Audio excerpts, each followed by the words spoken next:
I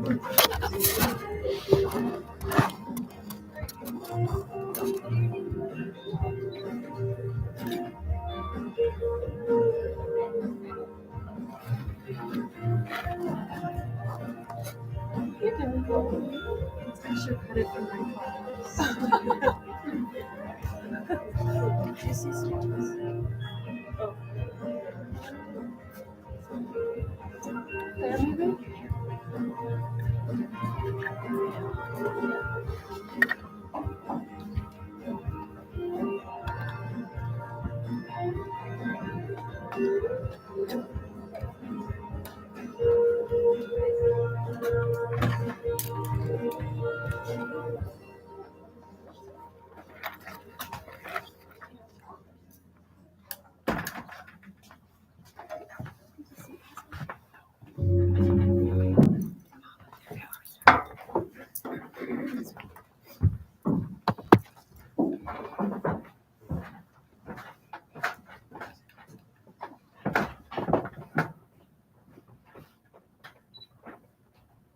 Friends, Romans, countrymen, lend me your ears and silence your cell phones.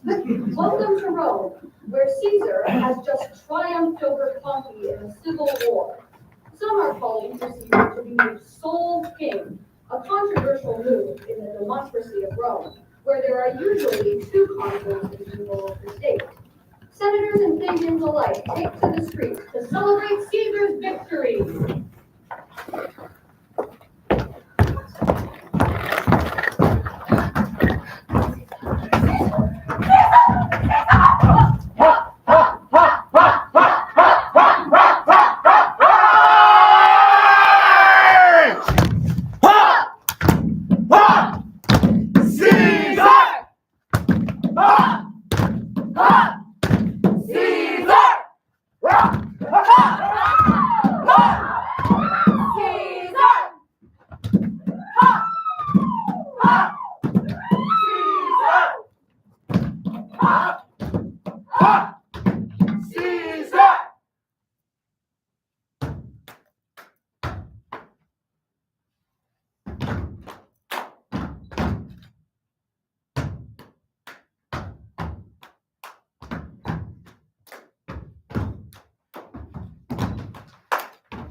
Idle creatures, get you home! Is this a holiday? What trade art thou? Why, sir, a carpenter. Where's thy leather apron in thy room? What dost thou with thy best apparel on? You, sir, what trade art thou? Truly, sir, I am, but as you would say, a cobbler. But what trade art thou? Answer me directly. A trade, sir, that I hope I may use with a safe conscience, which is indeed, sir, a mender of bad souls. What trade, thou knave, thou naughty knave, what trade? Nay, I beseech you, sir, be not out with me. Yes, if you be out, sir, I can mend you. Ah, somebody to mend me, thou saucy fellow! Why, sir,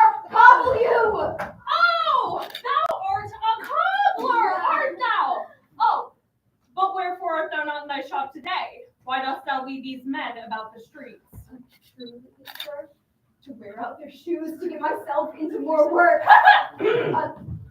But indeed, sir, we may call it aid to see Caesar and to rejoice in his triumph. Wherefore rejoice? What conquest bring he home?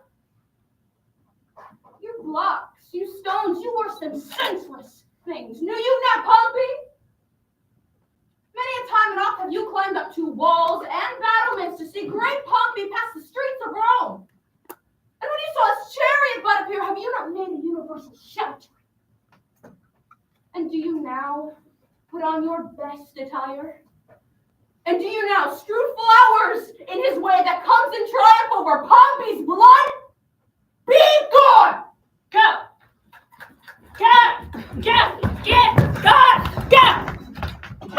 They vanish, tongue-tied in their guiltiness. Go you down that way towards the Capitol. This way will I. Disrobe the images if you do find them decked with ceremonies. May we do so? Aye. Let no images be held with Caesar's trophies. How about? These growing feathers plucked from Caesar's wing will make him fly an ordinary pitch. Who else would soar above the view of men and leave us all in servile fearfulness?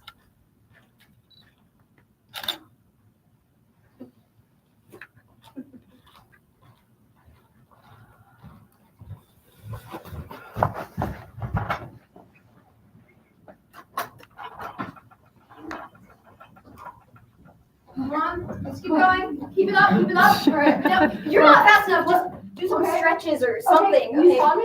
Yeah. Let's do some crunches. Yeah. Okay, one, 2, 3, 4, 5, 6, 7, Calpurnia! 8. Peace! Ho! Caesar speaks. Calpurnia! Here, my lord. Stand you directly in Antonius's way when he doth run his course. Antonius, Caesar, my lord. forget not in your speed, Antonius, to touch Calpurnia. For our elders say, the baron touch it in this holy chase. Shake off their sterile curse. I shall remember. When Caesar says, do this, it is performed. Set on, and leave no ceremony out. Ah! Who calls? Let every noise be still. Peace yet again. I hear a tongue, shriller than all the music, cry, Caesar! Speak! Caesar is turned to hear. Beware the Ides of March. What man is that? A soothsayer bids you beware the Ides of March. Stand before me, let me see his face. Fellow, come from the throng. Look upon Caesar. What sayest thou to me now? Speak once again. Beware the Ides of March. He is a dreamer. Let us leave him. Pass!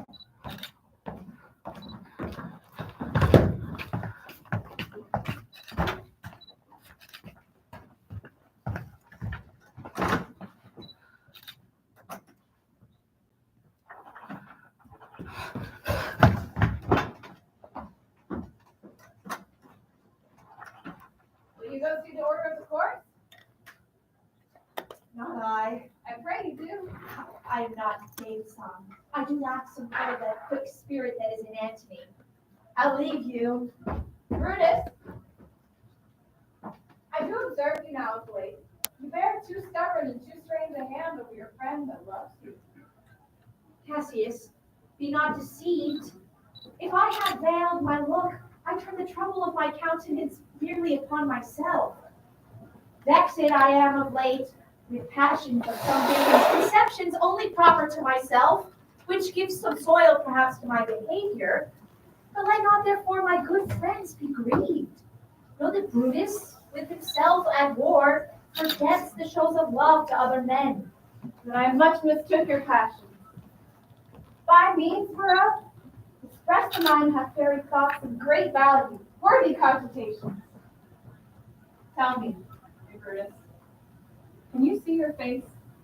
No, Cassius. For the eye sees not itself, but by reflection, by some other things. Tis just. And it is very much lamented, Brutus, that you have no such mirrors as will turn your hidden worthiness into your eye, and you might see your shadow. Into what dangers would you lead me, Cassius? Therefore, good Brutus, be prepared to hear. And since you know you cannot see yourself so well as by reflection, I, your glass, will modestly discover to yourself that of yourself which you yet know not of. And be not jealous on me, gentle Brutus. For I a common laugher, or if you know that I do fawn on men and hug them hard and after scandal them, then hold me dangerous. What means the shouting? I do fear the people choose Caesar for their king. I do fear it? Then must I think you would not have it so? I would not, Cassius, yet I love him well. What is it that you would impart to me? I cannot tell what you or other men think of this life, but for my single self, I had as lief not be, as live to be in awe of such a thing as I myself. I was born free as Caesar, so were you, and this man is now become a god, and Cassius is a wretched creature and must bend his body of Caesar carelessly, but not on him. He had a fever when he was in Spain, and when the fit was on him, I did mark how he did shake. 'Tis true, this God did shake. Aye, and that tongue of his that bade the Romans mark him and write his speeches in their books. Alas, they cried, give me some drink, Titinius, as a sick girl. Ye gods, that amaze me, a man of such feeble temper should... Another general shout. I do believe that these applauses are for some new honors that are heaped on Caesar. Why, man, he doth bestride the narrow world like a colossus. And we petty men walk under his huge legs and beat about to find ourselves dishonorable graves. Men, at some time, are masters of their fates. The fault, dear Brutus, is not in our stars, but in ourselves, that we are underlings. Brutus and Caesar. What should be in that Caesar? Why should that name be sounded more than yours? Write them together. Yours is his fair name. Weigh them. It is as heavy. Conjure with them. Brutus will start a spirit as soon as Caesar. Upon what meat doth this our Caesar feed that he is grown so great? That you do love me, I am nothing jealous. What you would work me to, I have some aim. What you have said, I will consider. What you have to say, I will with patience hear, and find a time both meet to hear and answer such high things. Till then, my noble friend, chew upon this. Brutus had rather be a villager than to repute himself a son of Rome under these hard conditions as this time is like to lay upon us. I am glad that my weak words have struck thus much show fire from Brutus. The games are done, and Caesar's returning. As they pass by, pluck Casca by the sleeve, and he will, after his hour fashion, tell you what hath proceeded worthy note today. Antonius, Caesar, let me have men about me that are fat, sleek-headed men, and such asleep o' nights. Yon Cassius has a lean and hungry look. He thinks too much. Such men are dangerous. Fear him not, Caesar. He's not dangerous. He's a noble Roman and well given. Would he were fatter. But I fear him not. Yet if my name were liable to fear, I do not know the man I should avoid so soon as that spare Cassius He reads much, but he hears no music as thou dost, Antony. Seldom he smiles and smiles in such a sort, as if he mocked himself and scorned his spirit that could be moved to smile at anything. Such men as he be never at heart's ease while they behold a greater than themselves, and therefore are they very dangerous. I rather tell thee what is to be feared than what I fear, for always I am Caesar.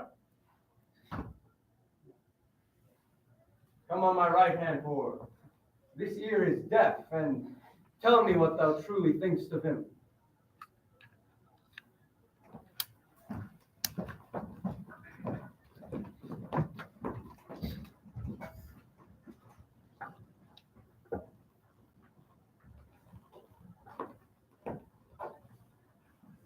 You told me about the cloak. Would you speak with me? Ay, Casca, tell us what hath chanced today that Caesar looks so sad. Why, you were with him, were you not? I should not then ask Casca what had chanced. Why, there was a crown offered him. And being offered him, he put it by with the back of his hand, thus. And then the people fell a shouting. Was the crown offered him thrice? Aye, Mary blessed. And he put it by thrice, each time gentler than the other. And at every putting by, went on his neighbor, shouting. Who offered him the crown? Why, Antony. Tell us the manner of it, gentle Casca. I can as well be hanged as tell the manner of it. It was mere foolery. I did not mark it. I saw Mark Antony offer him a crown, and he put it by once. But to my thinking, he would fain have had it. Then he offered it to him again, then he put it by again. But to my thinking, he was very loath to lay his fingers off of it. And then he offered it the third time. He put it the third time by. And still, as he refused, the rabblement hooted and clapped their chapped hands and uttered such a deal of stinking breath because Caesar refused the crown, and it almost choked Caesar, for he swooned and fell down at it. And for my own part, I durst not laugh for fear of opening my lips and receiving the bad air. But soft, I pray you what? Did Caesar swoon? He fell down at the marketplace and foamed at the mouth. 'Tis very like he hath the falling sickness. No, Caesar hath it not. You and I and honest Casca, we have the falling sickness. I don't know what you mean by that, but I am sure Caesar fell down. The Tagrite people did not clap him and hiss him according as he pleased. I am no true man. What said he when he came unto himself? Mary, before he fell, when he perceived the common herd was glad he was in the crowd, he plucked me off his doublet and offered them his throat to cut. And I would have been a man of any occupation if I had not taken him at a word. And so he fell. When he came unto himself again, he said if he had done or said anything amiss, he desired their worships to think it was his infirmity. 3 or 4 wenches where I stood cried, "Alas, good soul!"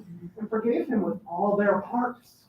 But if Caesar had stabbed their mothers, they would have done no less. And after that he came thus sad away. Aye, Did Cicero say anything? aye, he spoke Greek. Those that understood him smiled and shook their heads, but for my own part, it was Greek to me. I can tell you one is too. Morellus and Flavius were pulling scars off Caesar's images or put to silence. There's more foolery yet, if I could remember it. Will you dine with me tomorrow, Casca? Aye, if I be alive and your mind whole, and your dinner work to be there. Good. I will expect it. Do so. Farewell both.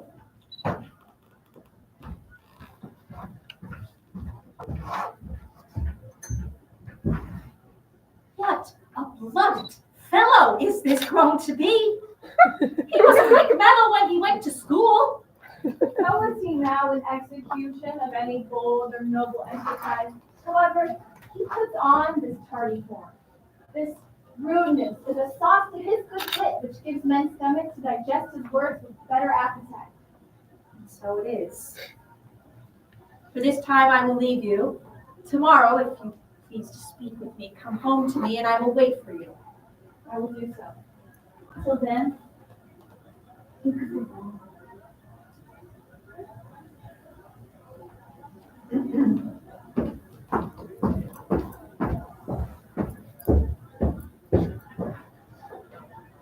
Well, Brutus, thou art noble. Yet I see thy honorable metal may be brought from that it is disposed. Therefore it is meet that noble minds keep ever with their likes. For who so firm that cannot be seduced? Caesar doth bear me hard. He loves Brutus. Were I Brutus now when he were Cassius, he should not humor me. I will this night in several hands in at his window for writings, all tending to the great opinion Rome holds of his name, wherein, obscurely, Caesar's ambition shall be glanced at. And after this, let Caesar seat him sure, for we will shake him. Her worst days endure.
Good evening, Casca. Brought you Caesar home? Why are you breathless? And why stare you so? Are not you moved? When all the sway of earth shakes like a thing unfurled. Oh, Cicero, I have seen tempest air now. I have seen the ambitious ocean swell and rage and foam, but never till tonight, never till now, did I go through a tempest dropping fire. Why, saw you anything more wonderful? Against the Capitol, I met a lion who glared upon me and went surely by. And yesterday, the night of bird did sit even at noonday upon the marketplace, hooting and shrieking. When all these prodigies do so conjointly meet, let not men say these are their reasons, they are natural, for I believe they are portentous things. Indeed, it is a strange disposed time. Comes Caesar to the capital tomorrow? He doth. For he did bid Antonius send you word he would be there tomorrow. Good night then, Casca. This disturbed sky is not to walk in. Farewell, sister.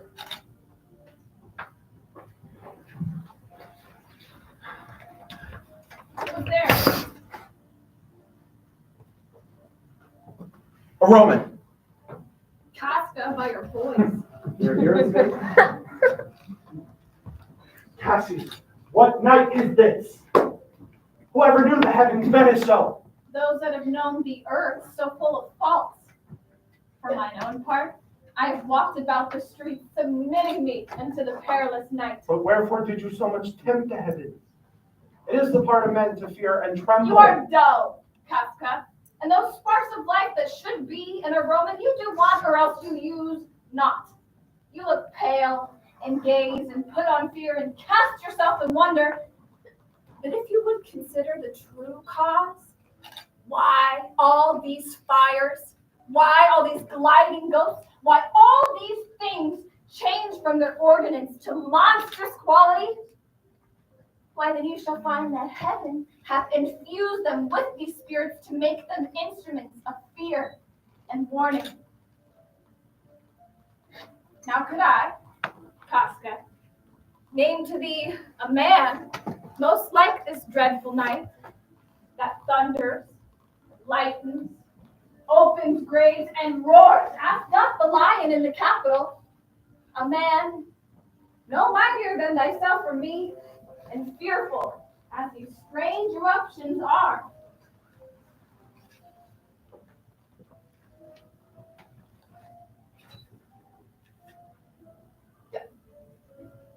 Is Caesar that you mean? Is it not Cassius? Let it be who it is. Indeed.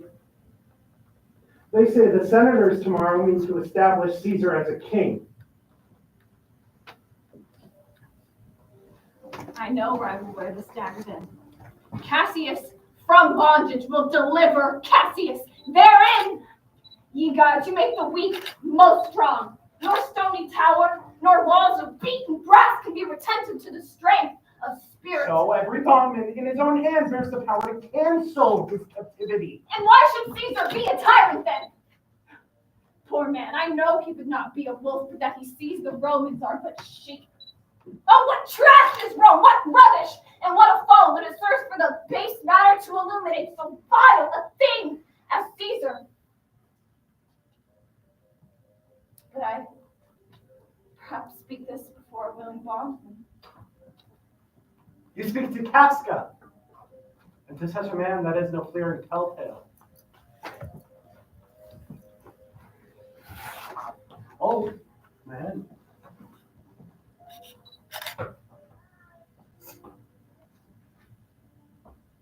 And this foot of mine I will set far as he goes farthest. There's a bargain made. Now know you, Casca. I have moved already some certain of the noblest minded Romans to undergo with me an enterprise of honorable, dangerous consequence.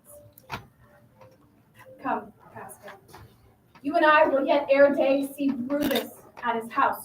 3 parts of him are ours already, and the man entire upon the next encounter yields him ours. For it is after midnight. And yet ere day we will awake him, and be sure of him.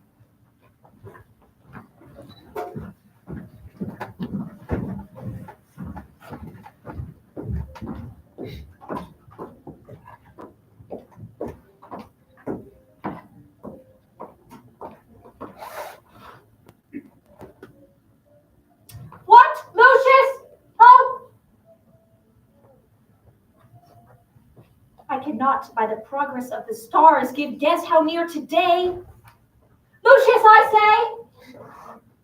I would it were my fault to sleep so soundly. Awake, I say!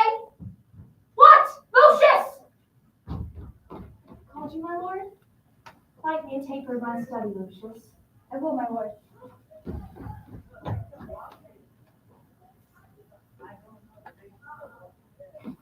it must be by his death. And for my part, I know no personal cause to spurn at him, but for the general. He would be crowned. How that might change his nature, there's the question. It is the bright day that brings forth the adder, and that craves wary walking.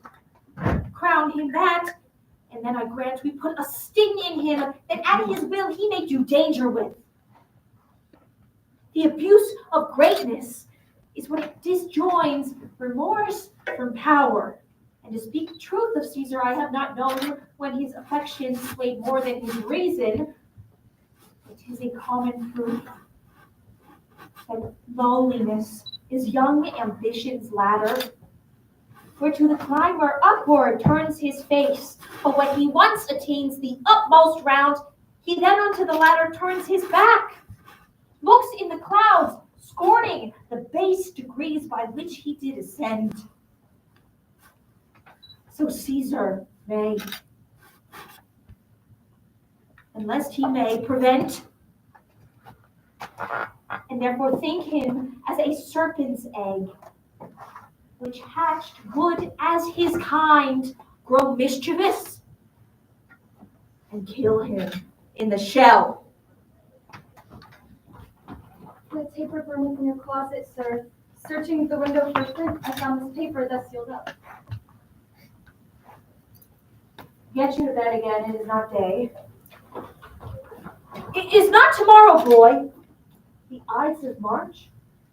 Look in the calendar and bring me word. I will, sir.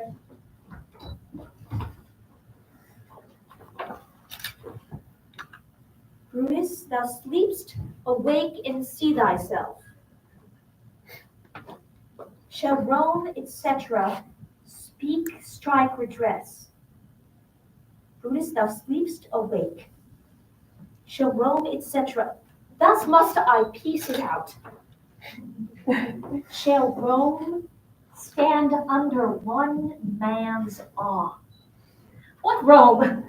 My ancestors did from the streets of Rome the Tarquin drive when he was called a king. Speak, strike, redress. Am I treated to speak and strike? O Rome, I make thee promise, if the redress will follow, thou receivest thy full petition at the hand of Brutus. Sir, March has wasted 14 days. 'Tis good, go to the gate, somebody knocks. Since Cassius first did wet me against Caesar, I have not slept. Between the acting of a dreadful thing and the first motion, all the interim is like a phantasma or a hideous dream. Sir, 'tis your brother Cassius at the door who doth desire to see you. And, sir, there are more with him. Do you know them? No, sir, their faces are buried in their cloaks. Then enter. They are the faction. O conspiracy, shamest thou to show thy dangerous brow by night, when evils are most free? For then by day, where wilt thou find a cavern dark enough to mask thy monstrous visage? Seek none conspiracy, hide it in smiles and affability. Good morrow, Brutus. Do we trouble you? I have been up this hour, awake all night. No these men come along with you? Yes, every man of them. And each one doth wish you had with that opinion of yourself that every noble Roman bears of you. This is Cinna. He is welcome hither. This Decius Brutus. This Trebonius. This Casca. And this Metellus Cimber. They are all welcome. Give me your hands all over, one by one.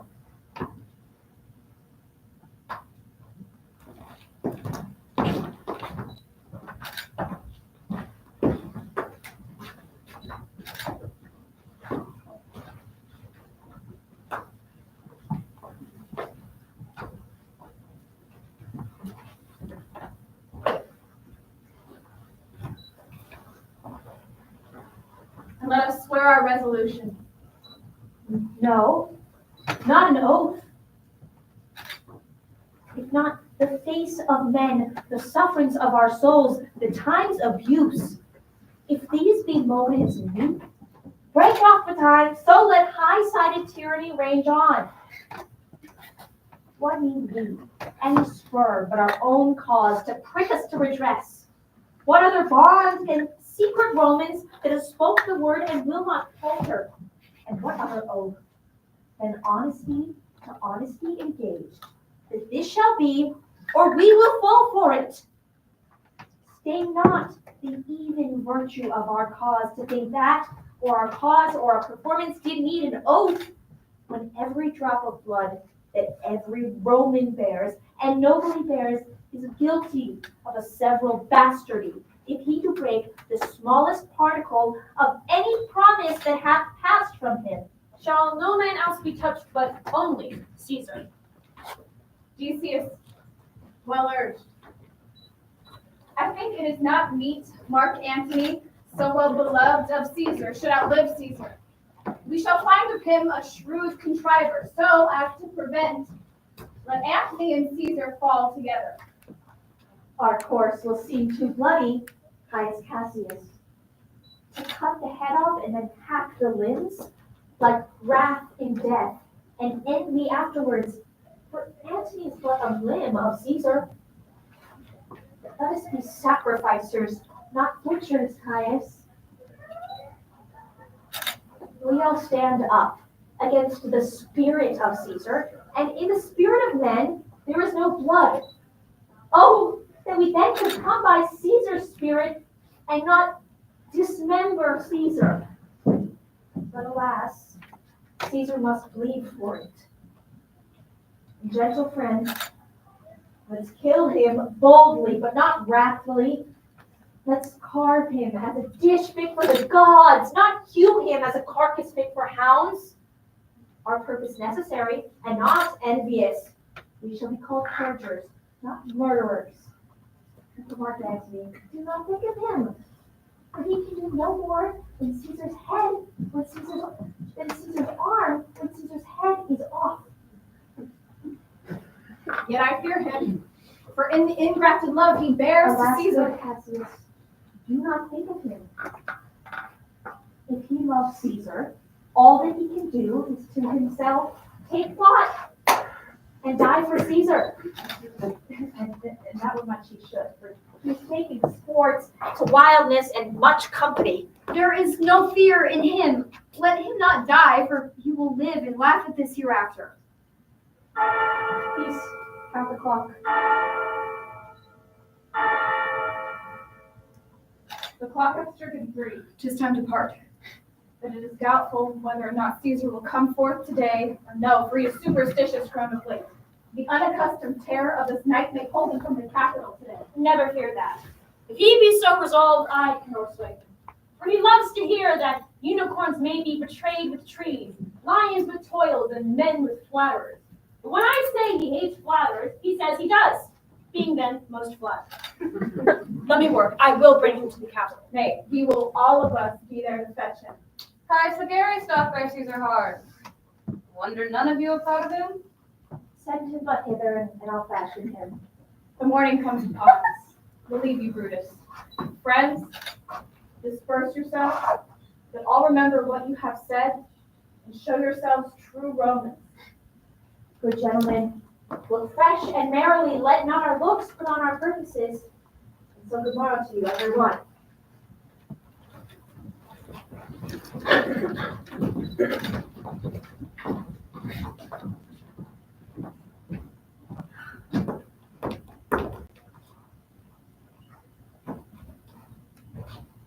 Yes, my lord.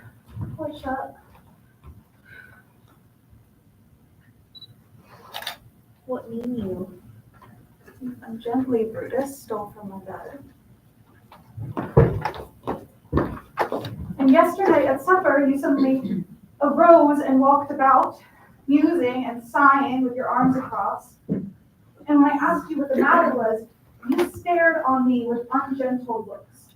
Yet I insisted, yet you answered not, but with angry wafture of your hand gave sign for me to leave you. So I did. There to strengthen that impatience.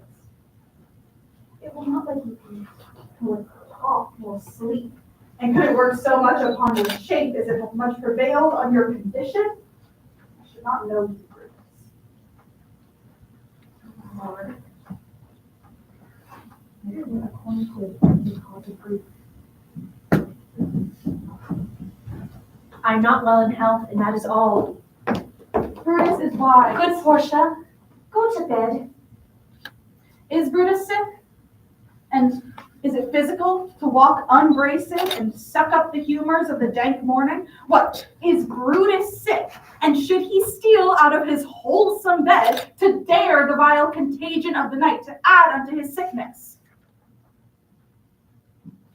Oh, my Brutus, you have some sick offense within your mind, which by the right and virtue of my face I ought to know of.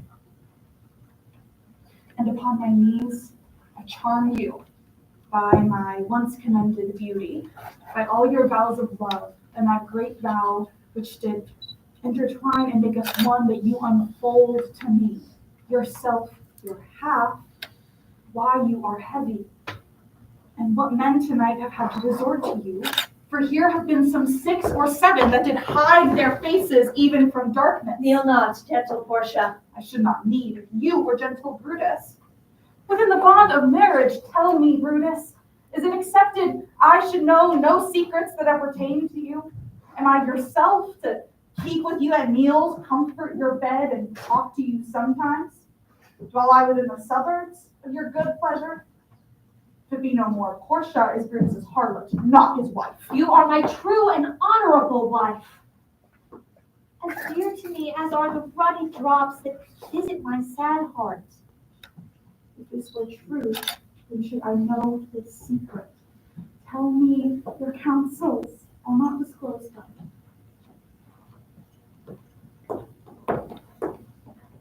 I have made strong proof of my constancy, giving myself a voluntary wound here in the thigh. How can I bear this with patience and not my husband's secrets?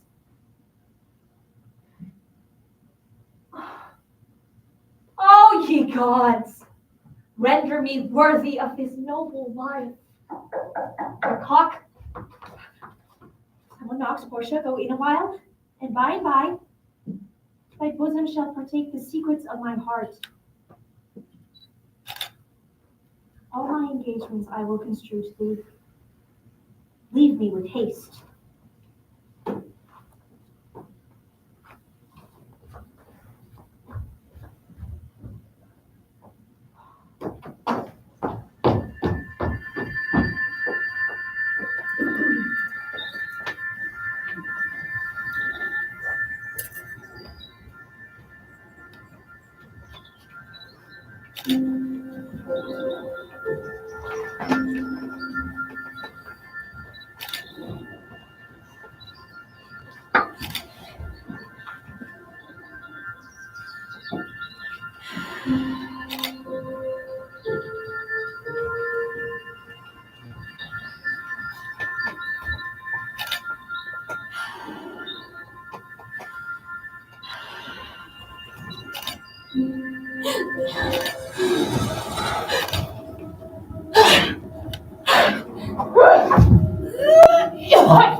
Nor heaven,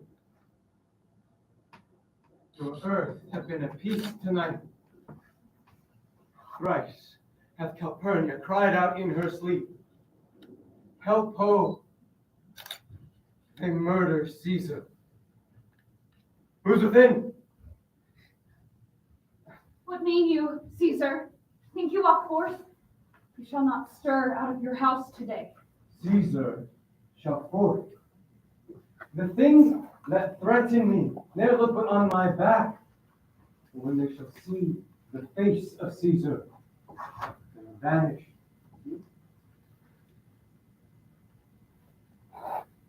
Caesar, I never stood on ceremonies, yet now they fright me. There's one within, besides the things we have heard and seen, recounts most horrid sights seen by the watch. A lioness hath whelped in the streets. Graves have yawned and yielded up their dead. Fierce, fiery warriors fought upon the clouds, which drizzled blood upon the Capitol. Horses did neigh, and dying men did groan, and ghosts did shriek and squeal about the streets. Oh, Caesar, these things are beyond all use, and I do fear them. What can be avoided? Whose end is purposed by the mighty gods. Yet Caesar shall forth, for these predictions are to the world in general as to Caesar. When beggars die, there are no comets seen. The heavens themselves blaze forth the death of princes. Cowards die many times before their deaths. The valiant never taste of death but once. Of all the wonders I yet have heard, it seems to me most strange that men should fear, seeing that death, a necessary end, will come when it will come. What say the augurers? They would not have you stir forth today. Plucking the entrails of an offering forth, they could not find a heart within the beast.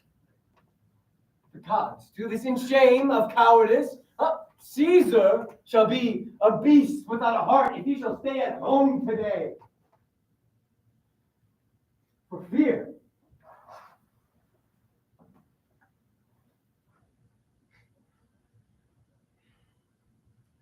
No, Caesar shall not.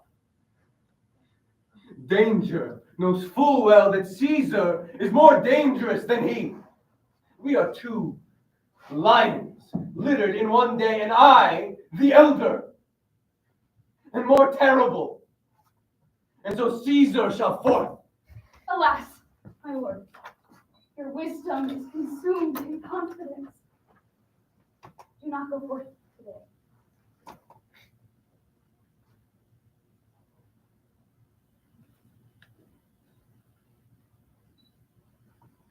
Call it my fear that keeps you in the house, and not your own. We'll send Mark Antony to the Senate House. He will say you are not well today.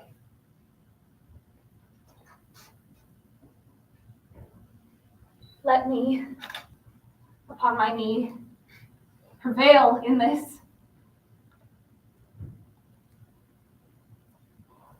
Mark Antony shall say I am not well. For thy humor, I will stay at home today. Service. Caesar! Oh, hail, good morrow, worthy Caesar. I've come to fetch you to the Senate house. And you are come in very happy time to bear my greetings to the senators and tell them I will not come today.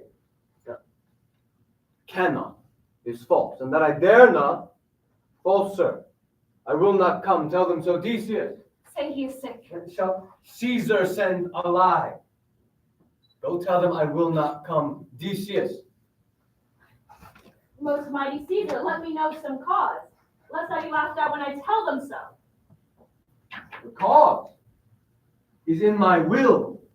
I will not come.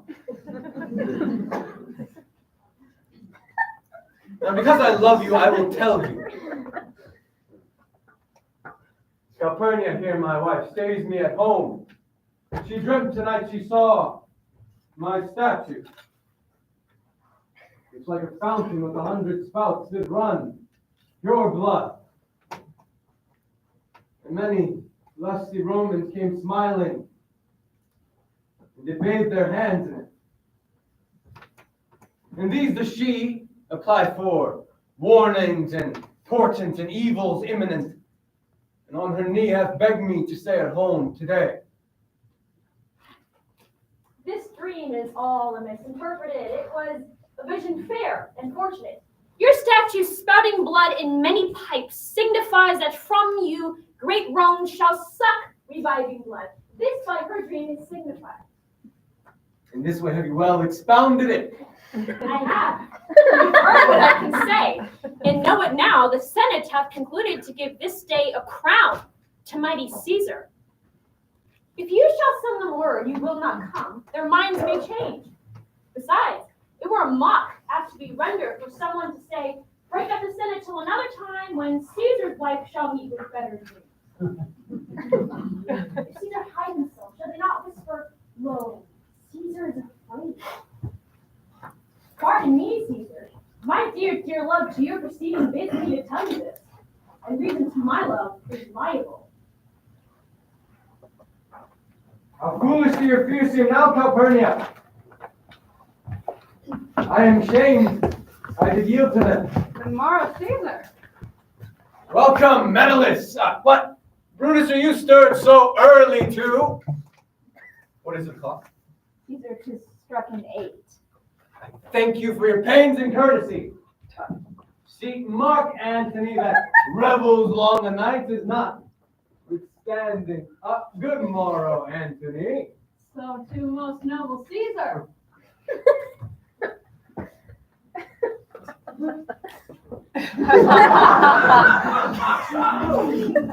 Prepare with it.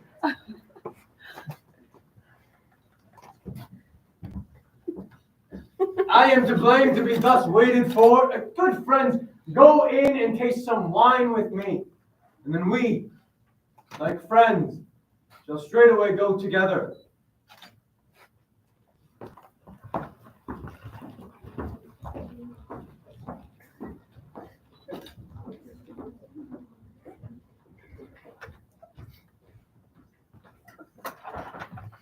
Caesar, beware of Brutus. Take heed of Cassius. Come not near Casta. Trust not Trebonius. Mark well Metellus Cimber. There is but one mind in all these men, and it is bent against Caesar. If thou beest not immortal, look about you. Security gives way to conspiracy. Thy lover, Artemis. Here will I stand till Caesar pass along. And as a suitor will I give him this. My heart laments that virtue cannot live out of the teeth of emulation. If thou reads this, O Caesar, Thou mayest live. If not, the faithful traitors do contrive. Caesar!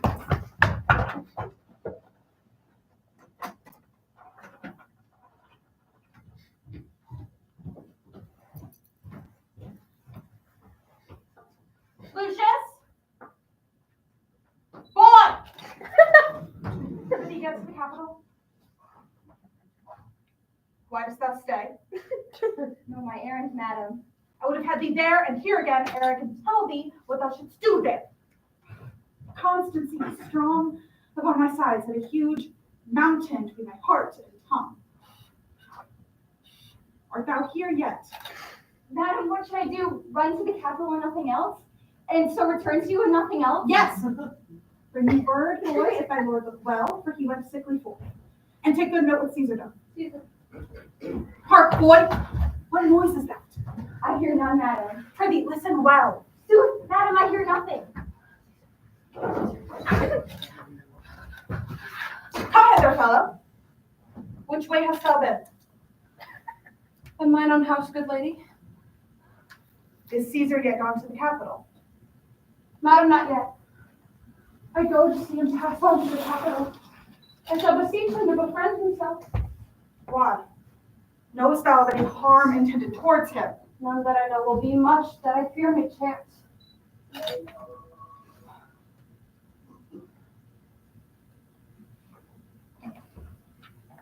Good morrow. Caesar! Caesar! Run to the capital, commend me to my lord, say that I am married. Come to me again and bring me word what he doth say to thee.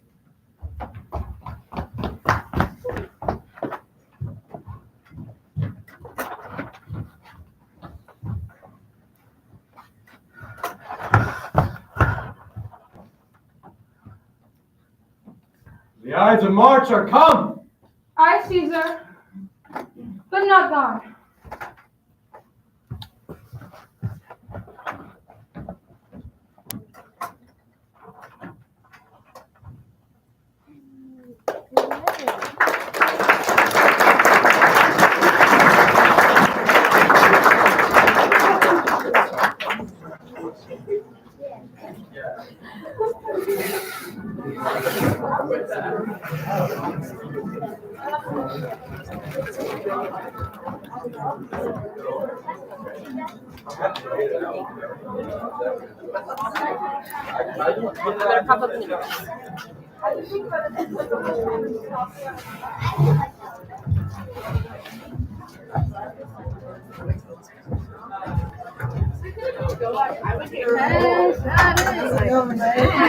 It's so cute. Yeah, I'm actually quite comfortable. Yeah, I'm good because it's like packed, you see, so there's not really too much else. Right, exactly, and like people are. Okay, so what happened is pretty much the. Yes. Well, I'm not like next to you, so I don't know if I'm gonna like, yes, I can see them, but like no flash, you know. Who am I to interfere? And they're shout out, I know, right? Enjoying watching for once? First time in. I was sort of laughing. I was like, what? She's like, you're mouthing the words. I did not. Well, what am I to do? Just like a couple pieces I had to go say hi to Great guys. Oh, that is funny. Ready for views or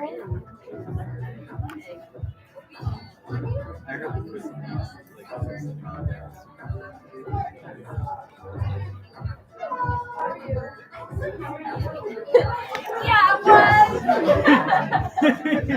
Yay.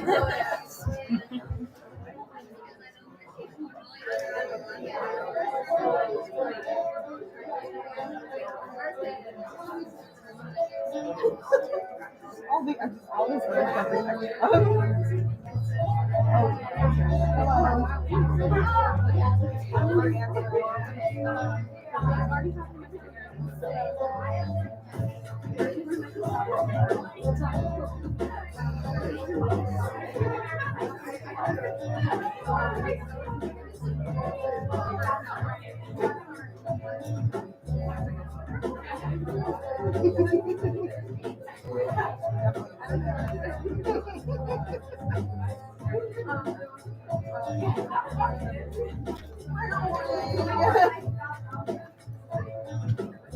You're welcome. Yes.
Everyone had an assessment.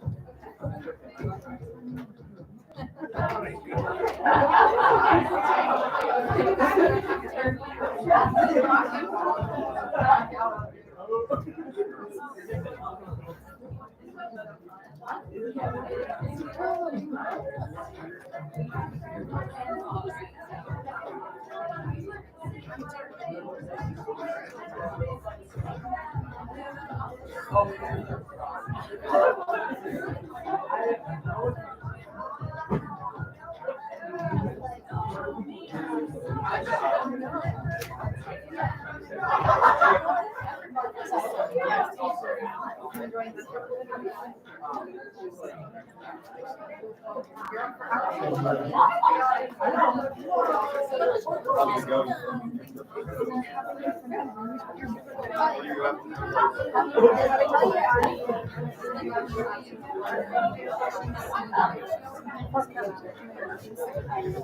was maybe, but it depended on.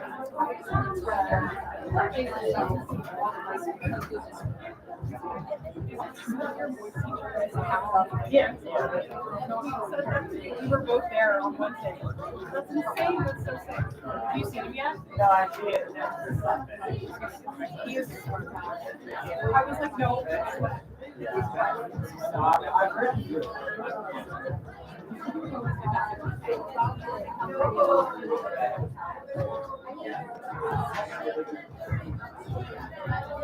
He's like, never, but now I see it, and I'm obsessed. Hey, thanks.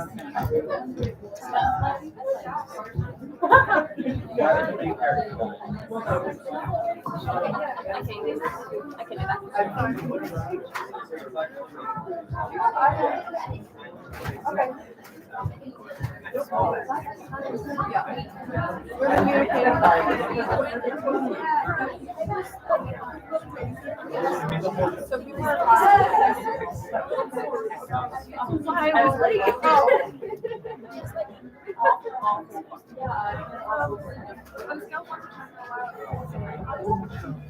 Yeah, I'm not the right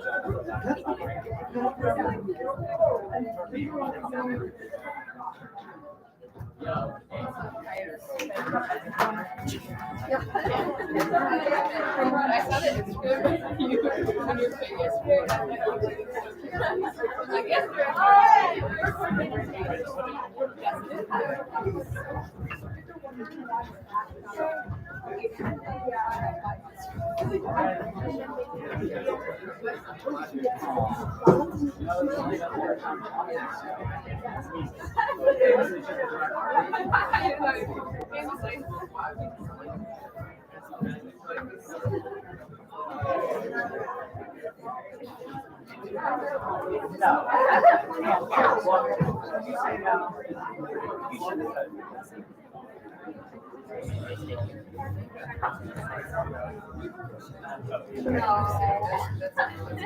That's the major character.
Caesar, read the schedule. Giovanni desires or read at your best pieces. This is how it's done.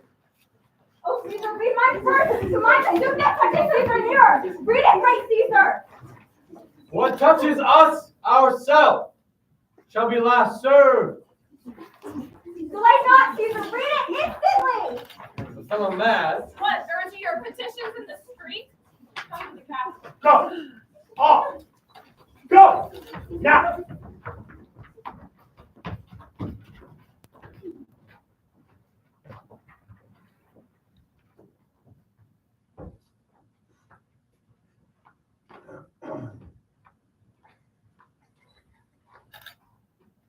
I wish your enterprise today may thrive. What enterprise, Papilius? Fare you well.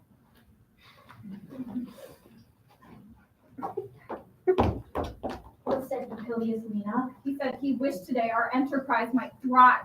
I fear our purpose is discovered. Look how he makes his Caesar mark him. Brutus, what shall be done? If this be known, oh, I will slay myself. Cassius, be constant. Julius, Lena speaks not of our purposes, for look, he smiles. Caesar does not change. Trebonius knows his time to look. He draws Mark Antony out of the way. Where's Metellus Cimber? He is addressed present here in 2 Tim.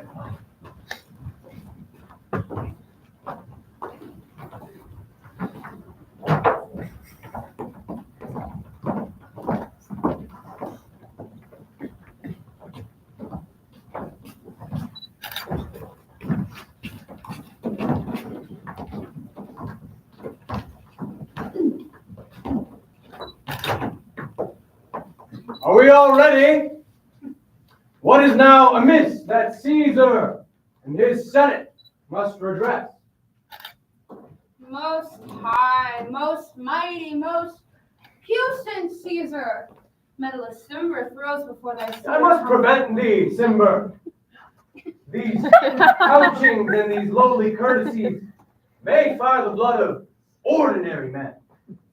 To think that Caesar bears such rebel blood that will be thawed from the true quality with that which melteth fools, I mean, sweet words, low crooked curtsies, base, spaniel fawning. Thy brother, by decree, is banishing. If thou dost bend and pray and fawn for him, I spurn thee like a cur out of my way.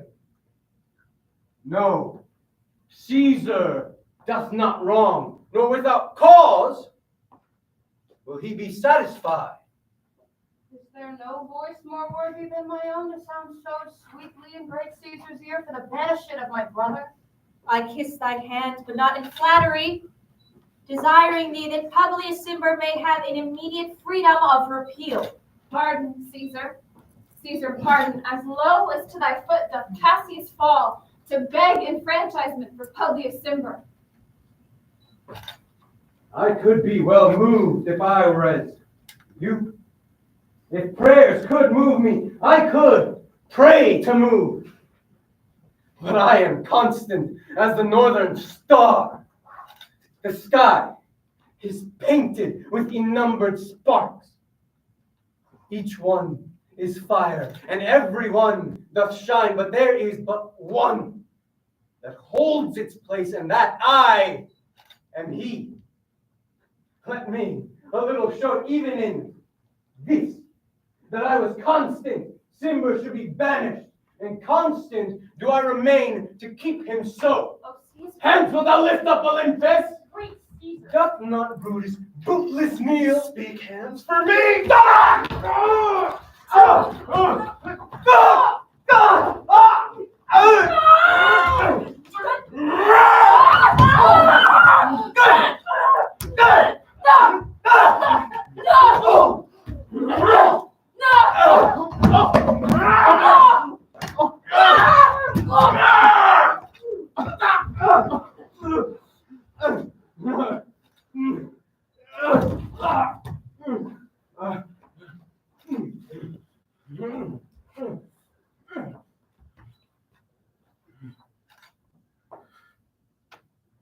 Tu, Brute.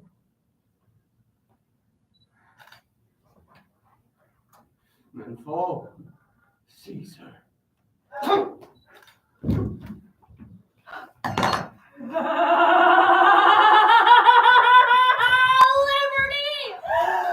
Freedom! Tyranny is dead! Run hence, proclaim, cry about the streets! Liberty, freedom, and enfranchisement. People and senators, be not affrighted, fly not, stand still. Ambition's debt is paid. Stoop, Romans, stoop, and let us bathe our hands in Caesar's blood.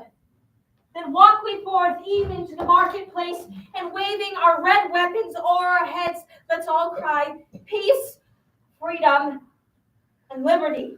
Stoop and wash.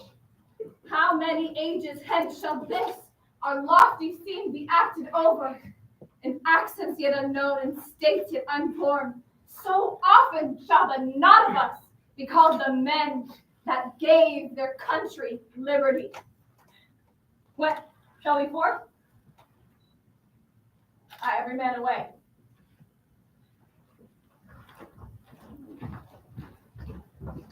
Who comes here? Friend of Antony's. Thus did Mark Antony bid me fall down, and being prostrate, thus he bade me say, Brutus is noble, wise, valiant, and honest. Caesar is mighty, bold, royal, and loving. Say, I love Brutus, and I honor him. Say, I feared Caesar, honored him, and loved him. If Brutus will vouchsafe that Antony may safely come to him and be resolved how Caesar hath deserved to lie in death, Mark Antony shall not love Caesar dead so well as Brutus living, but will follow the fortunes and affairs of noble Brutus with all true faith. So says my master Antony. Thy master is a wise and valiant Roman. Tell him, so please him come unto this place. He shall be satisfied, and by my honor depart untouched. I'll fetch him presently. Know that we will have him well to friend. I wish we may, but yet I have a mind that fears him much. But here comes Antony. Welcome.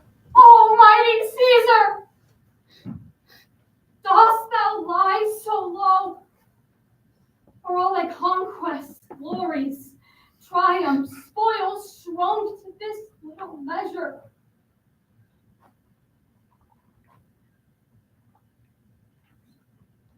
Fare thee well. I know not, gentlemen, what you intend. Who else must be let blood? Who else is rank? If I myself, there is no hour so fit. Fulfill your pleasure. Live 1,000 years, I shall not find myself so apt to die. No place will please me so, no mean of death as here by Caesar, and by you cut off. O Antony, beg not your death of us. Though now we must appear bloody and cruel, as by our hands, in this our present act, our hearts you see not. They are pitiful. To you our swords have leaden points, Mark Antony, with all kind love, good thoughts, and reverence. Your voice shall be as strong as any man's in the disposing of new dignities. Only be patient till we've appeased the multitude beside themselves with fear. Then we will deliver you the cause, why I, that did love Caesar when I struck him, have thus proceeded. I doubt not of your wisdom. Let each man render me his bloody hand. Gentlemen all, alas, what shall I say? My credit now stands on such slippery ground that one of two bad ways you must conceit me, either a coward or a flatterer. That I did love thee, Caesar, oh, 'tis true. Had I as many eyes as thou hast wounds, weeping as fast as they stream forth thy blood, it would become me better than to close in terms of friendship with thine enemies. Shaking the bloody fingers of thy foes, most noble.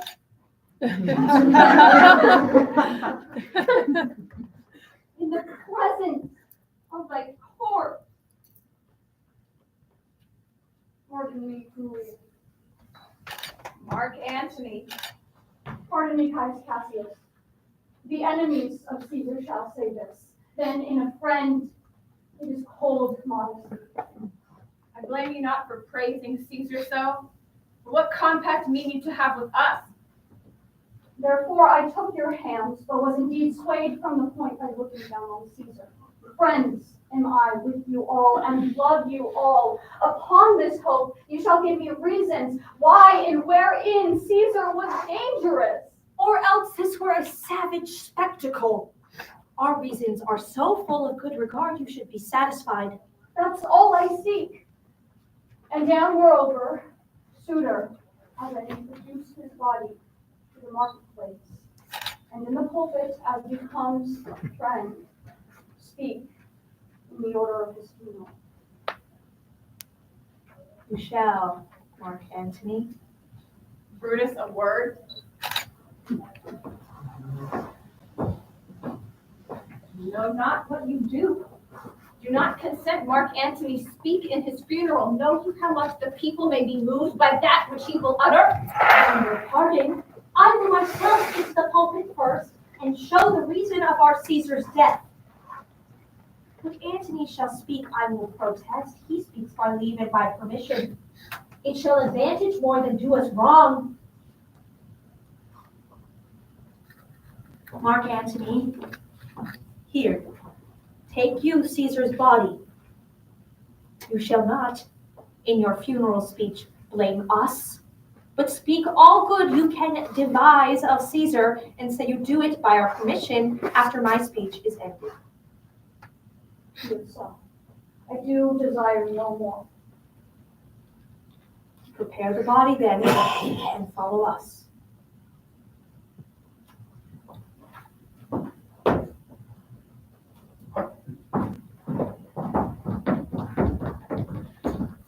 Oh, pardon me, thou bleeding piece of earth, that I am meek and gentle with these butchers. Thou art the ruins of the greatest man that ever lived in the tide of time. Over thy wounds now do I prophesy, which like dumb mouths do ope their ruby lips to Greg, the voice and utterance of my tongue. A curse shall light upon the limbs of men. Blood and destruction shall be so in use, and dreadful objects so familiar, and Caesar's spirit, ranging for revenge, shall in these confines, in a monarch's voice, cry havoc, and let slip the dogs of war. Oh, Caesar! You serve Octavius Caesar, do you not? Caesar did right for him to come to Rome. He did receive his letters and is coming. He lies tonight within 7 leagues of Rome. Post back with haste and tell him what hath chanced. Here is a mourning Rome, a dangerous Rome. No Rome of safety for Octavius yet. Thou shalt not back till I have borne this cart into the marketplace. Lend me your hand.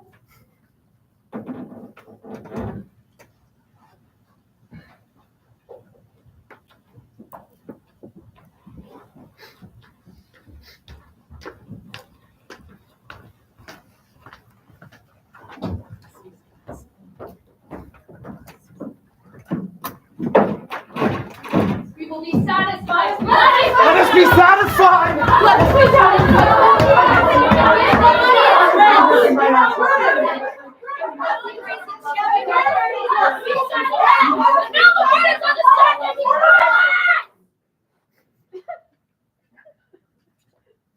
Be patient till the last. Romans, countrymen, and lovers, hear me for my cause, and be silent that you may hear. Believe me for mine honor, and have respect to mine honor, that you may believe. There be any in this assembly, any dear friend of Caesar's. To him I say that Brutus's love of Caesar was no less than his. If then that friend demand why Brutus rose against Caesar, this is my answer. Not that I loved Caesar less, but that I loved Rome more. Had you rather Caesar were living, to die all slaves, than that Caesar were dead, to live all free men? As Caesar loved me, I weep for him. As he was fortunate, I rejoice at it. As he was valiant, I honor him. But as he was ambitious, I slew him. There is tears for his love, joy for his fortune, honor for his valor, and death for his ambition. Who is here so base that would be a bondman? If any speak, for him have I offended. Who is here so rude that would not love his country? If any speak, for him have I offended. Who is here so vile that would not be a Roman? If any speak, for him have I offended. I pause for reply, then none have I offended. I have done no more to Caesar than you shall do to Brutus. Here comes his body, mourned by Mark Antony. Though he had no hand in Caesar's death, shall receive the benefit of his dying. As which of you shall not? With this I depart. Then as I slew my best lover for the good of Rome, I have the same dagger for myself when it shall please my country to need my death. Good countrymen, let me depart alone, and for my sake stay here with Antony. Do grace to Caesar's corpse, and grace his speech, tending to Caesar's glories, which Mark Antony, by our permission, is allowed to make. For Brutus's sake, I am beholden to you. What does he say of Brutus? For best he spoke no harm of Brutus here. This Caesar was a tyrant. Friends, Romans, countrymen, lend me your ears. I come to bury Caesar, not to praise him. The evil that men do lives after them. The good is oft interred in their bones. So let it be with Caesar.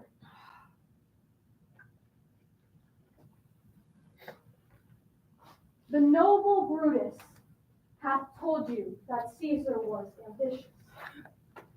If it were so, it was a grievous fault, and grievously hath Caesar answered it.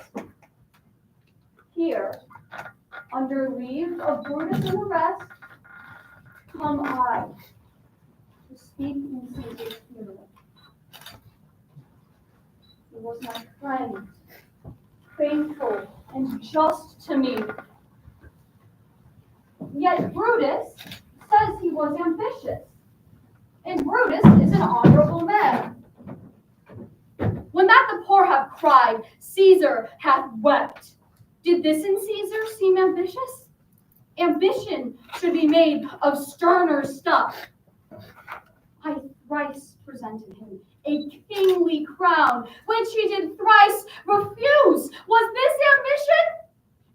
Yet Brutus says he was ambitious, and sure, he is an honorable man. I speak not to disprove what Brutus spoke, but here I am to speak what I do know. You all did love him once, not without cause. What cause withholds you then to mourn for him? Oh, judgment! Thou art fled to Brutus, beasts and men have lost their reason. Bear with me. My heart is in the coffin there with Caesar, and I must pause till it come back to me. You think there's good reason in his saying? Mark ye his words, he would not take the crown. Therefore 'tis certain he was not ambitious. There is not a nobler man in Rome than Antony.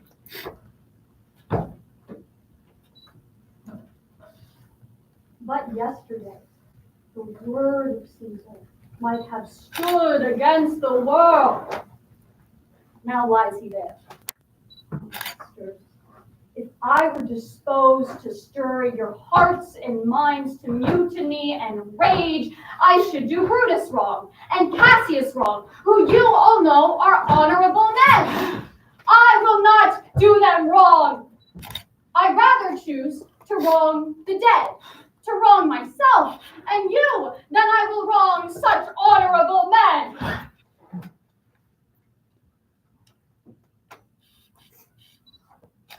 parchment with the seal of Caesar. I found it in his closet. 'Tis his will, which, pardon me, I do not mean to read. Else you would go and kiss dead Caesar's wounds and dip your napkins in his sacred blood, yea, beg a hair of him for memory. Gentle friends, I must not read it. It is not meat. You know how Caesar loved you. You are not wood. You are not stones, but men. It will inflame you. It will make you mad. 'Tis good you know not that you are his heirs. For if you should, oh, what would come of it? Will you stay a while? I have overshot myself to tell you of it. I fear I wrong the honorable men whose daggers have stabbed Caesar. I do fear it. Compel me then to read the will.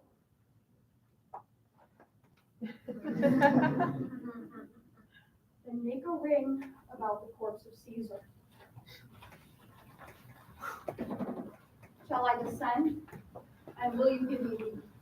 Come down. Descend.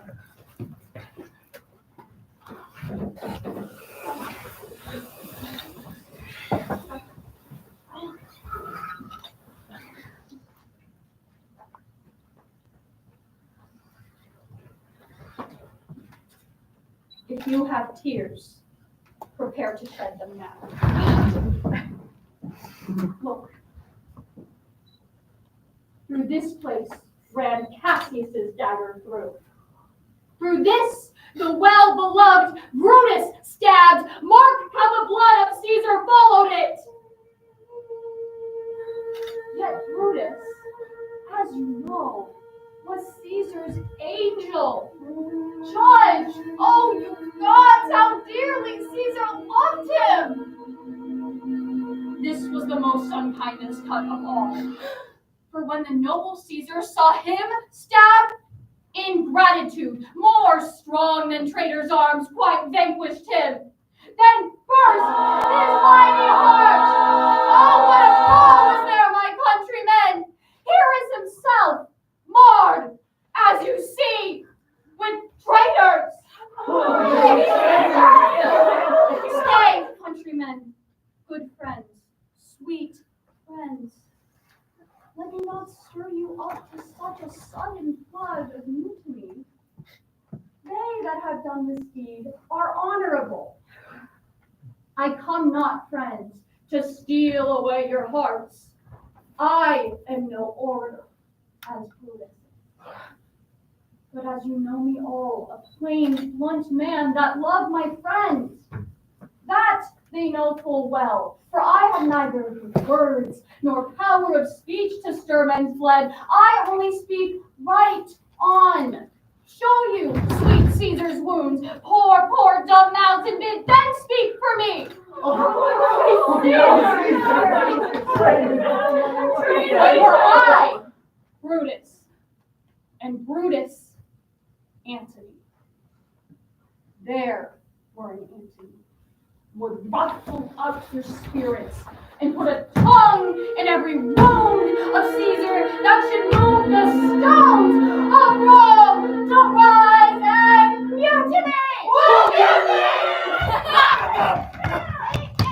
Speak, countrymen! You have forgot the will I told you of!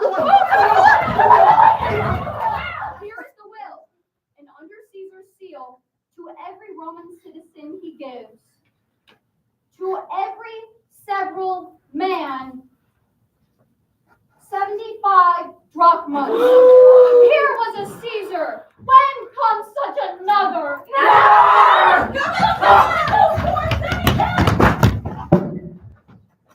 Now let it work. Mischief thou art afoot. Take thou what course thou wilt. Sir, Octavius has already come to Rome. He and Lepidus are at Caesar's house. And thither will I straight to visit him.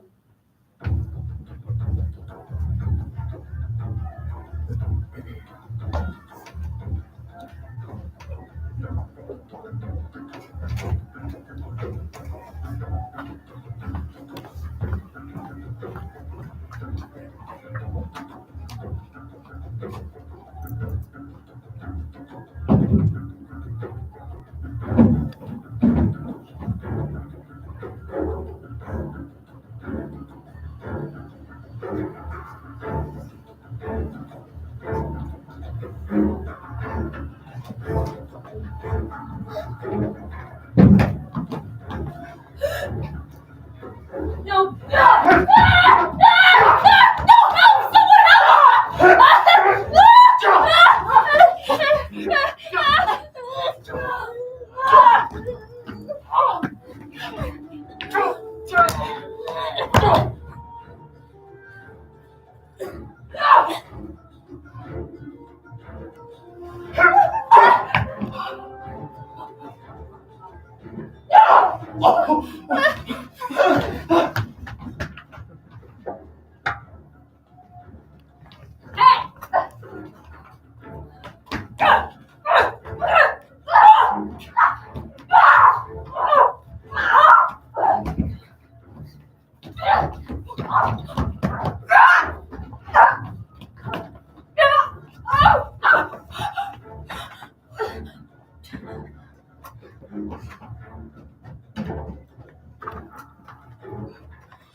This many then shall die. Their names are pricked. Your brother too must die. Consent you, Lepidus? I do consent. Break him down, Antony. He shall not live. Look, with a spot I damn him. Lord Lepidus, go you to Caesar's house. Fetch the will hither, and we shall determine how to cut off some charge in Ulysses. Oh, what? Shall I find you here? Or here or at the Capitol. Yeah.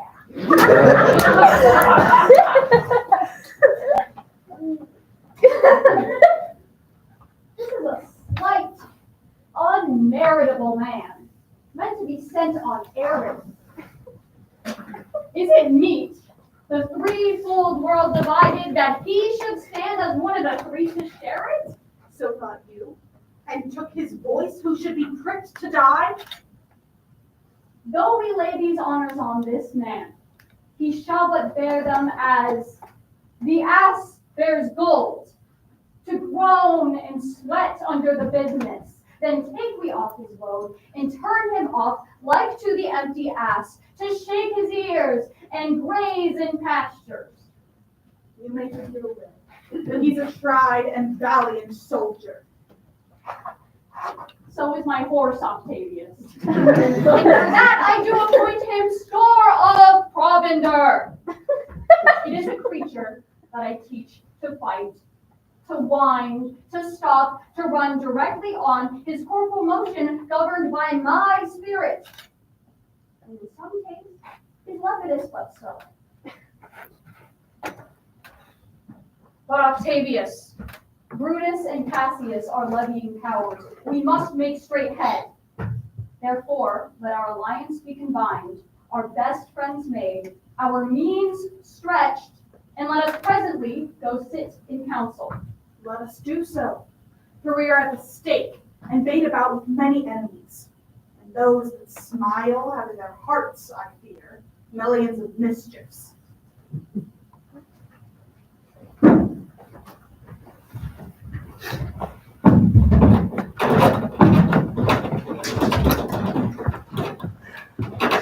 What now, Lucilius? Is Cassius near? He is at hand. A word, Lucilius, how do you perceive me? Let me be resolved with courtesy and with respect enough, but not with such familiar instances, nor with such free and friendly conference as he hath used of late. Thou hast described a hot friend cooling. Ever note, Lucilius, when love begins to sicken and decay, it useth an enforced ceremony. He's arrived.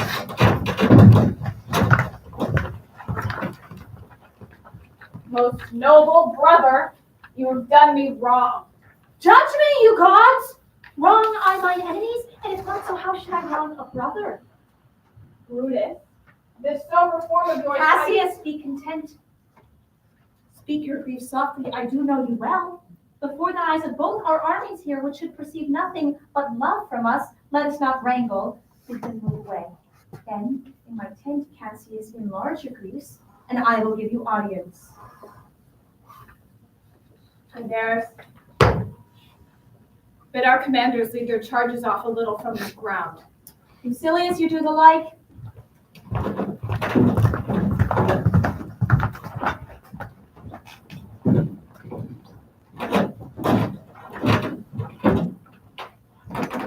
In such a time as this, it is not meet that every nice offense should bear his comment. Let me tell you, Cassius, you yourself are much condemned to have an itching palm, to sell and march your offices for gold to undeservers. I, an itching palm? You do know that you are Brutus that speak this, or by the gods, this speaks where else you're last. Remember, March, the eyes of March remember. Did not great Julius plead for justice's sake? What villain touched his body that did stab and not for justice? What, shall one of us contaminate our fingers with base bribes? I had rather be a dog and bay at the moon than such a Roman. Brutus, bait not me, I'll not endure it. You forget yourself to hedge me in. I am a soldier. I, elder in practice, abler than yourself to make conditions. Go to, you are not Cassius. I am. I say you are not. Urge me no more, I shall forget myself. Have mine upon your help, tempt me no further. Away from my It's possible. Hear me, for I will speak. Oh, ye Must gods. I give way and room to your rash caller? Shall I be frighted when a madman stares? Oh, ye gods, must I endure all this? All this? Oh, I more threat till your proud heart break. I'll use you for my mirth, yea, for my laughter, when you are waspish. It's come to this. You say you are the better soldier. Let it appear so, make your vaunting true. I said an elder soldier, not a better. Did I say better? If you did, I care not. Do not presume too much upon my love. I may do that I shall be sorry for. You have done that you should be sorry for. There was no terror, Cassius, in your threats, for I am armed so strong in honesty that they pass by me as the idle wind, which I respect not. I did send you for certain sums of gold which you denied me, for I can raise no money by vile means. By heaven, I had rather coin my heart and drop my blood for drachmas than to wring from the hard hands of peasants their vile trash by any indirection. I did send you for gold to pay my legions, which you denied me. Was that done like Cassius? When Marcus Brutus grows so covetous, be ready, gods, with all your thunderbolts. Dash him to pieces. I denied you not. You did. I did not. He was but a fool to run my answer back. Brutus has rived my heart. A friend should bear a friend's infirmities, but Brutus makes mine greater than they are. You love me not. I do not like your faults. A friendly eye could never see such faults. Flatterers would not, though they appear as huge as high Olympus. Come, Antony and young Octavius. Come, revenge yourself alone on Cassius, hated by one he loves. Oh, I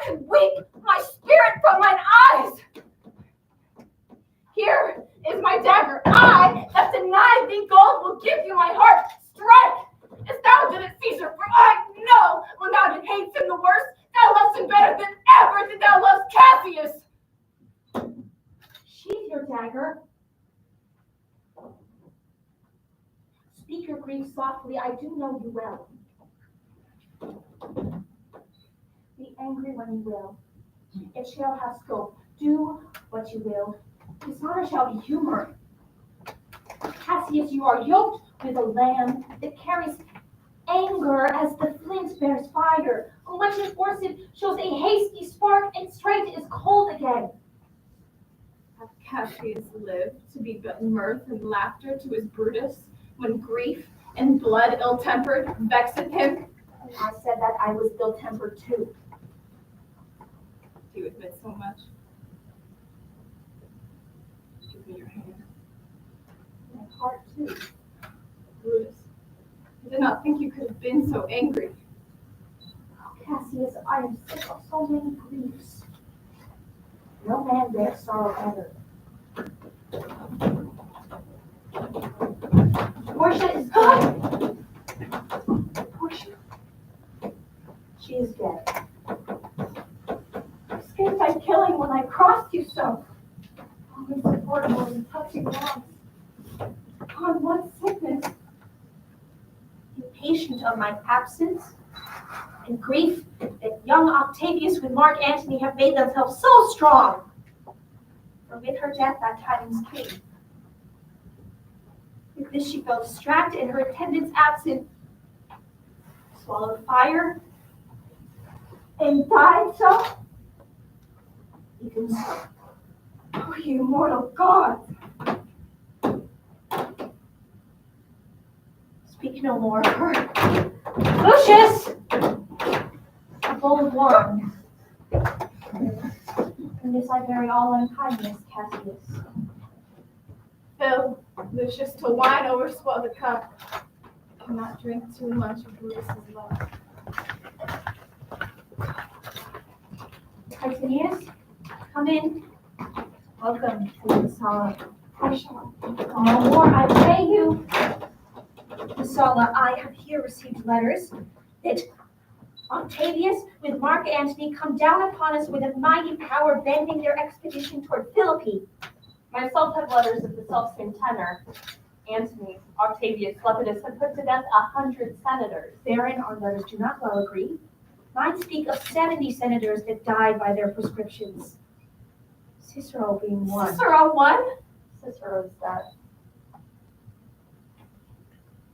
Well, to our work alive, what do you think of marching to Philippi presently? I do not think it good. Our legions are brimful. Our cause is right. The enemy increaseth every day. We, at the height, are ready to decline. There is a tide in the affairs of men, and we must take the current when it serves, or lose our ventures. Then with your will go on and blow along ourselves and leave them in Philippi. The deep of night is crept upon our talk. There is no more to say.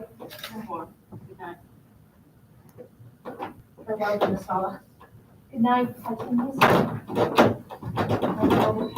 Good night. And good repose. Oh, my dear brother, this was an ill beginning of the night.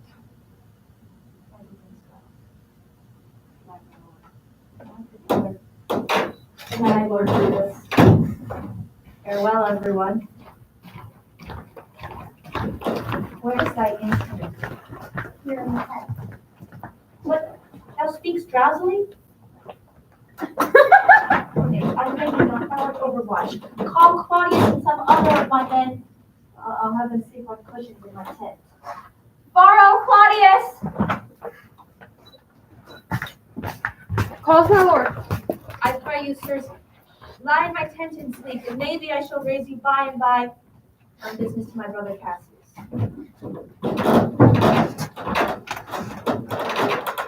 Good boy, canst thou hold up thy heavy eyes awhile and touch thy instrument a strain or two? Aye, my lord. You? It does, my boy. I will not hold you long. If I do live, I will be good to thee.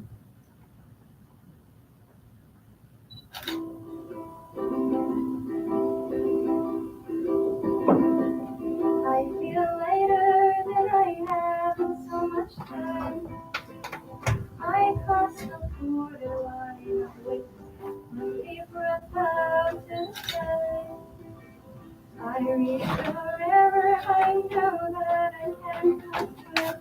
All of me is just a burden, to us when the world.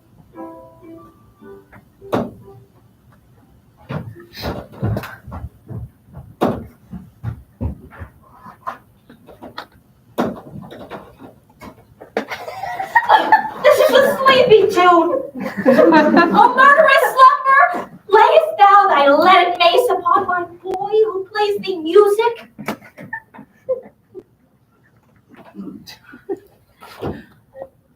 Gentlemen, good night.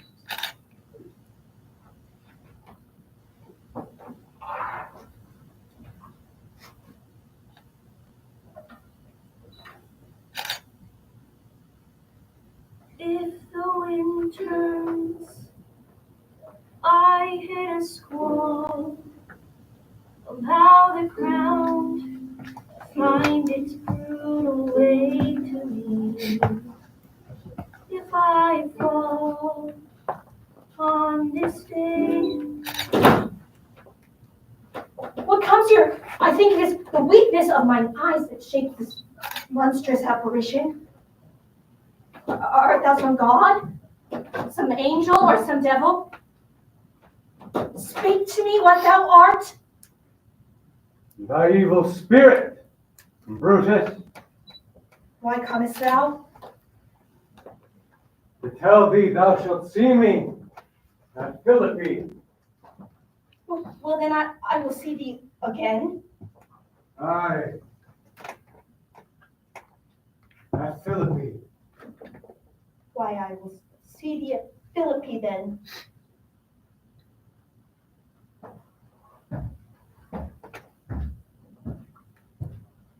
Now I've taken heart, thou vanishest. Ill spirit, I would hold more talk with thee. Boy Lucius, Varro, Claudius, sirs, awake! Restrain my word or fall. He thinks he is still his instrument. Lucius. Fellow Claudius, fellow now, awake! My lord. Go and commend me to my brother Cassius. Bid him set on his powers the times before, and we will follow. It shall be done, my lord.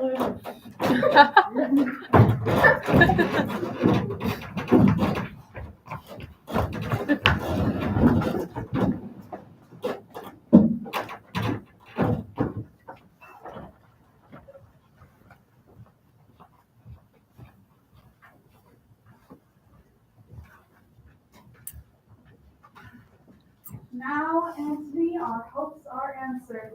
You said the enemy would not come down. It was not so. Their battle is at hand. Failing to warn us at Philippi here. Tut! I am in their bosoms and know why they do it, and do not come down with fearful bravery, thinking by this face to fasten in our thoughts that they have courage, but is not so. Prepare you, Antony. The enemy comes on in gallant show. Octavius, lead your battle softly on, upon the left-hand side of the even field. On the right hand, I keep down the left. Why do you cross me in this I exigence? do not cross you, but I will do so. They stand and would have hardly. Words before blows, is it so, countrymen? Not that we love words better, as you do. Good words are better than bad strokes, Octavius. In your bad strokes, Brutus, you give good words. Witness the hole you made in Caesar's heart, crying, "Long live, hail Caesar!" You showed your teeth like apes, and fawned like hounds, and bowed like bondsmen, kissing Caesar's feet, while stamped Casca like a cur from behind, struck Caesar in the neck. Oh, you flatterers! Flatterers! Oh, now think yourself, Brutus. This tongue had not offended so today if Cassius might have ruled. Come the cause.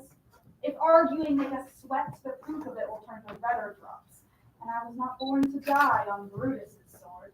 Oh, if thou wert the noblest of thy strain, young man, thou couldst not die more honorable. A peevish schoolboy, worthless of such honor, joined with a masker and a reveler. Oh, Cassius, still! Come, Antony, away! Defiance, traitors, hurl we in your teeth. If you dare fight today, come to the field. If not, when you have stomachs. Why now blow, wind, swell, billow, and swim, bark! The storm is up and all are on the hazard. Brutus, if we do lose this battle, and this should be the very last time we speak together, what are you then determined to do? No, I do find it cowardly and vile, for fear of what might fall, so to prevent the time of life, arming myself with patience to stay the providence of some high powers that govern us below.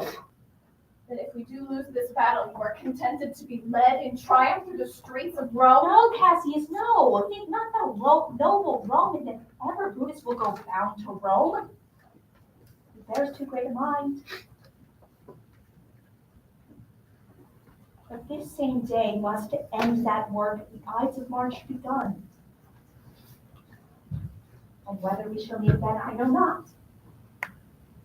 Therefore our everlasting farewell take. Forever and forever farewell, Cassius. If we do meet again, we shall smile. Not by then his parting was well made. Forever and forever. Farewell, men. If we do meet again, for smile and sweet. If not, this year, this party is well made.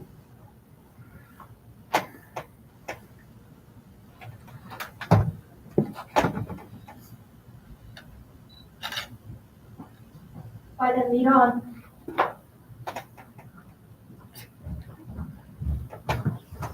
Oh, that a man might know the end of this day's business ere it come. But it sufficeth that the day will end, and then the end is known.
Look, Titanius, look, the villains fly. Myself up to my own, turned enemy. Mark Antony is in your tent, my lord. And for flying, noble Cassius, fly further off. This hill is far enough. Look, Titanius, are those my tents where I perceive the fire?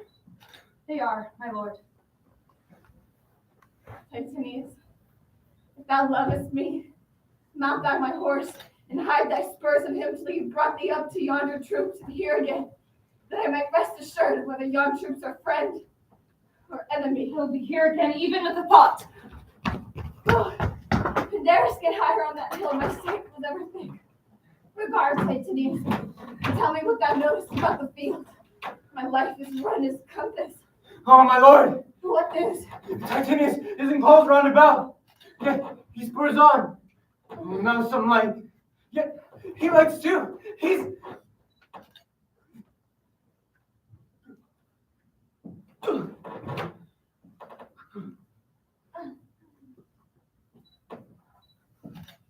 He's ta'en. And hark, they shout for joy. Come down, behold no more. Oh, coward that I am to live so long to see my best friend ta'en before my face.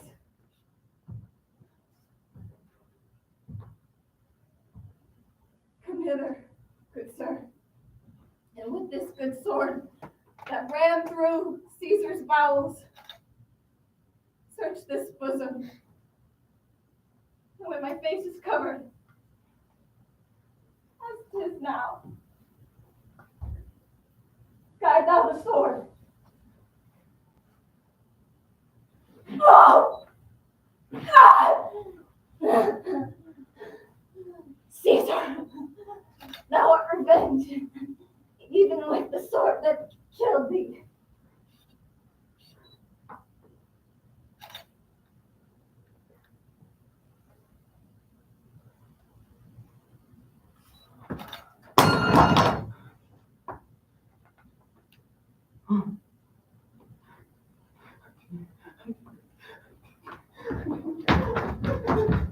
It is but change, Titanius, for Octavius is overthrown by the noble Brutus's power. These tidings will well comfort Cassius.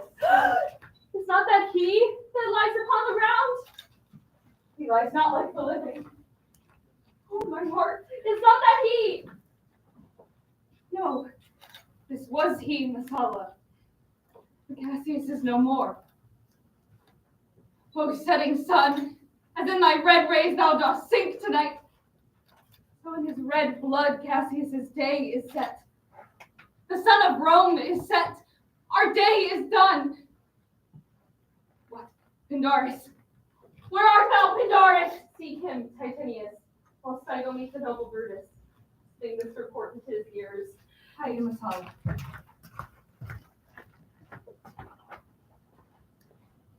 Why didst thou send me forth? Brave Cassius, did I not meet thy friends? And did they not put on my head this wreath of victory and bid me give it thee? But hold thee. Take this garland on thy brow. My Brutus bid me give it thee, and I will do his bidding. Brutus, come apace.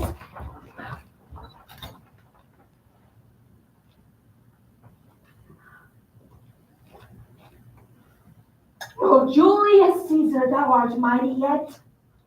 Thy spirit walks abroad and turns our swords in our own proper entrails. The last of all the Romans.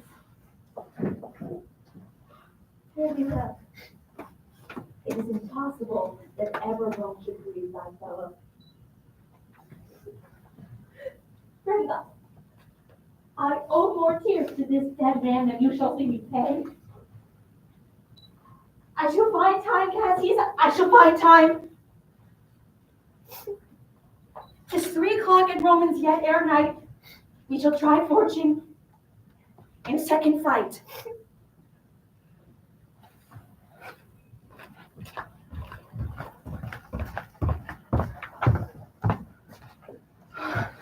Yet, countrymen, oh, yet hold up your heads. What bastard doth not? Who will go with me? I will proclaim my name about the field. I am the son of Marcus Cato, a foe to tyrants and my country's friend. I am the son of Marcus Cato, And I am Brutus. Marcus Brutus, I. Brutus, my country's friends know me for Brutus.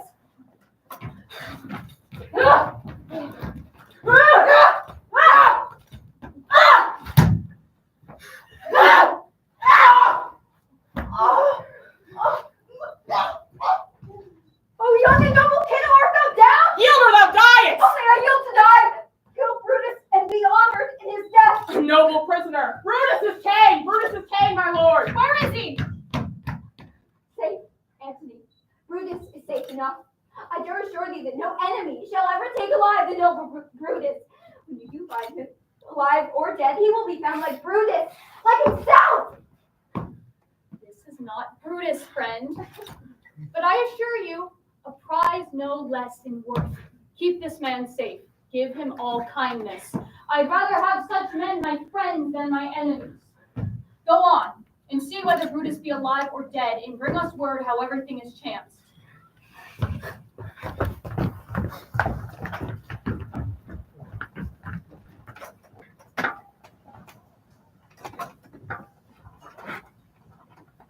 Come, four remains of friends, and rest on this rock.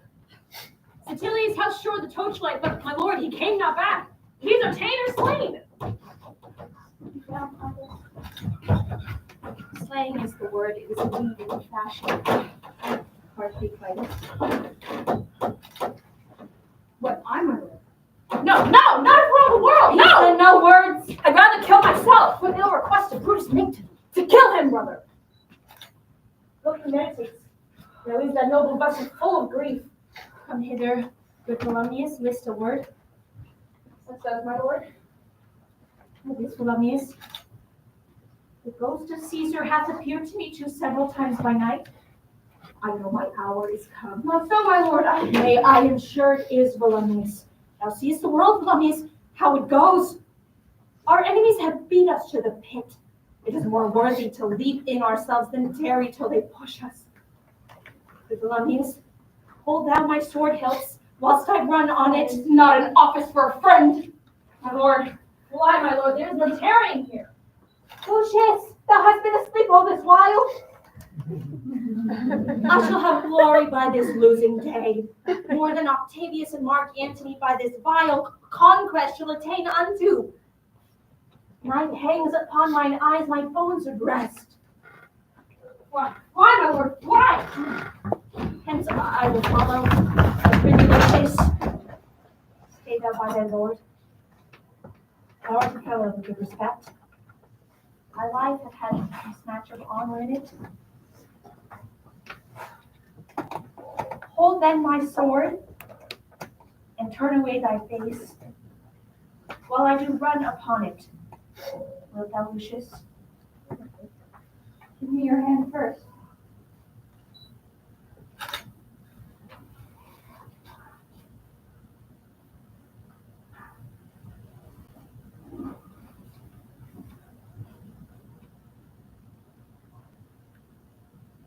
Well, my lord. Farewell, good Lucius.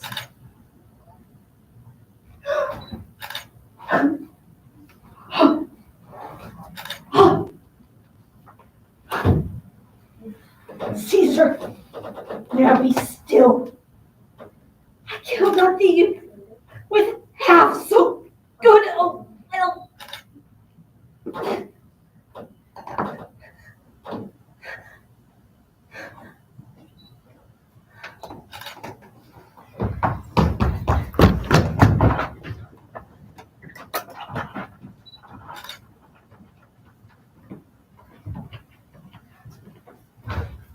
And so Brutus should be found. I thank thee, Brutus, that thou hast proved Lucilius saying true. This was the noblest Roman of them all. All the conspirators, save only he, did that they did in envy of great Caesar. He only, in a general honest thought and common good to all, made one of them.